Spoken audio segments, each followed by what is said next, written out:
It's officially started, the election campaign, and the Midlands is once again likely to play a big part in the result.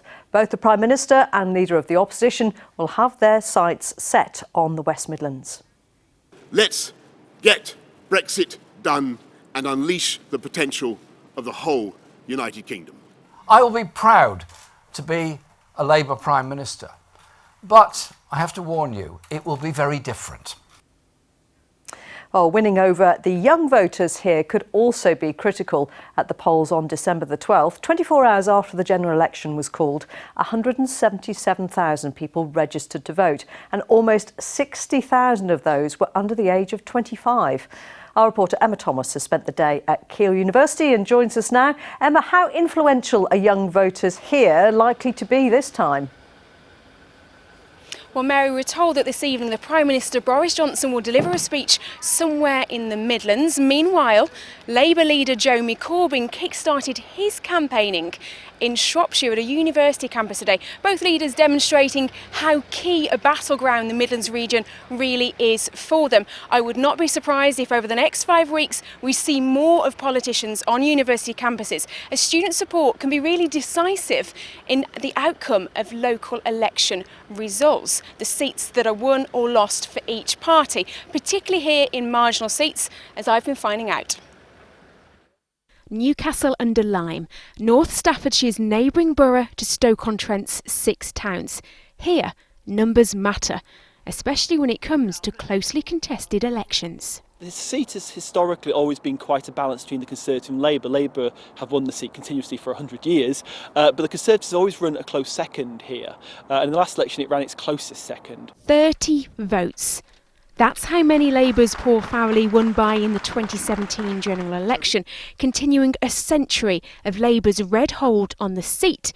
But in 2019, the party could face a challenge from a rainbow of opposition. Blue, the colour of the Conservative candidate who almost stole the seat 2 years ago.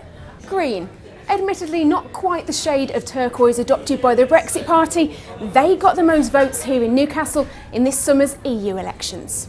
Orange, favoured by those yellow Lib Dems who came second place here in Newcastle in May's EU vote. 62% of people in Newcastle under Lyme voted Leave in the EU referendum. So could December the 12th be another good polling day for the polar opposites of the Liberal Democrats and the Brexit Party? So whilst the European elections is a lightning rod for all the anti-European or pro-European voting sentiments, general elections tend to be slightly different. They tend to not be based on those single issues. So you can read a lot into the strong Leave vote in this area, and that might well activate a lot of people to come out and vote in the election. But it's not necessarily going to be, it's not necessarily a foregone conclusion that's what's going to happen.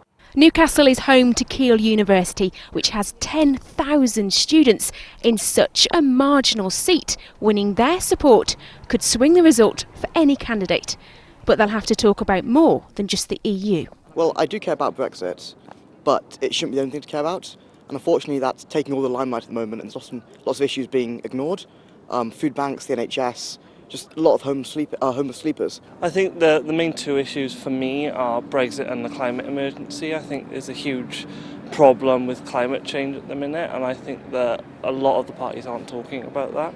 I think I'm primarily voting on who's best represents my interests as a local MP, rather than on any sort of national level in terms of policies. I do care about Brexit, but a general election to me is about more than just Brexit. A remarkable sign of the pace of this political era. This will be their second chance to vote in a general election, all by the age of just 20.